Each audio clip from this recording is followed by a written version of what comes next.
परिवर्तन। हमारे आसपास सब कुछ परिवर्तन हो रहा है। कुछ भी स्थायी नहीं है। ब्रह्मांड फिर कभी एक जैसा नहीं रहता। आइए हम अपने दैनिक जीवन में देखे जाने वाले परिवर्तनों के कुछ सरल उदाहरण लें। शीतल पेय बनाने के लिए हम शक्कर को जल में घोलते हैं और उसमें बर्फ मिलाते हैं। शीतल पेय बनाना एक परिवर्तन है। जब हम गुब्बारा फुलाते हैं या रबर बैंड खींचते हैं, कागज का हवाई जहाज बनाते हैं, इन सभी मामलों में परिवर्तन हो रहे होते हैं। दूध को खट्टा करना तथा दूध से दही जमाना भी परिवर्तन के उदाहरण हैं।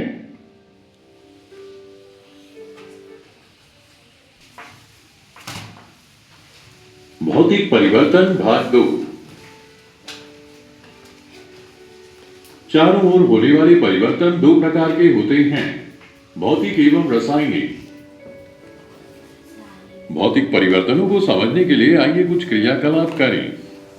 क्रियाकलाप ए, कागज के एक टुकड़े को 4 वर्गाकार टुकड़ों में काटिए। क्या कागज के गुण में कोई परिवर्तन हुआ है? नहीं,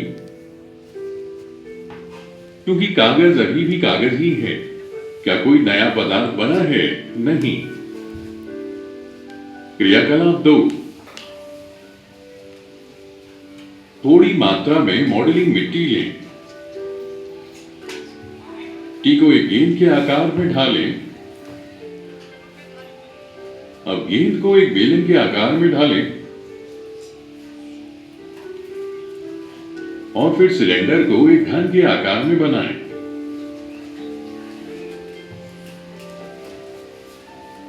क्रियाकलाप 3, कांच या प्लास्टिक के गिलास में थोड़ी बर्फ लीजिए। गिलास को धूप में रखें। बर्फ के थोड़े से भाग के पिघलने तक बर्तन को धूप में रखें। अब बर्तन और जल के मिश्रण वाले ग्लास को फ्रीजर में रख दें। आप पाते हैं कि तरल जल फिर से ठोस बर्फ बन जाता है। क्रियाकलाप 4, एक बर्तन में थोड़ा सा पानी उबालें। बर्तन से कुछ दूरी पर भाप के ऊपर एक उल्टे पेन को उसके बेकेलाइट या लकड़ी के हैंडल से पकड़ें। आप क्या समझते हैं? पेन की भीतरी सतह पर जल की छोटी छोटी बूंदें दिखाई देती हैं। क्रियाकलाप 5, एक लंबी कील के सिरे को चिमटे से पकड़ें। कील के नुकीले सिरे को कुछ मिनट के लिए गैस बर्नर की आंच में रखें। आप क्या समझते हैं? क्या कील का रंग बदल जाता है? कील के सिरे का रंग लाल हो जाता है।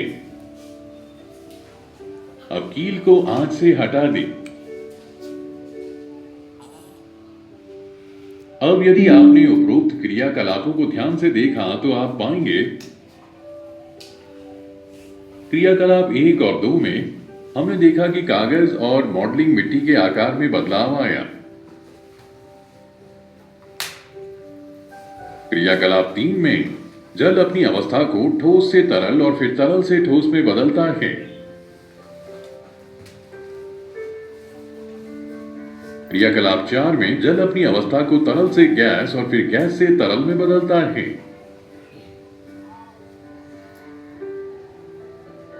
क्रियाकलाप 5 में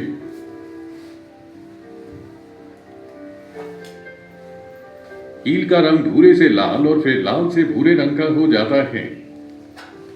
परिवर्तनों में क्या समानता है?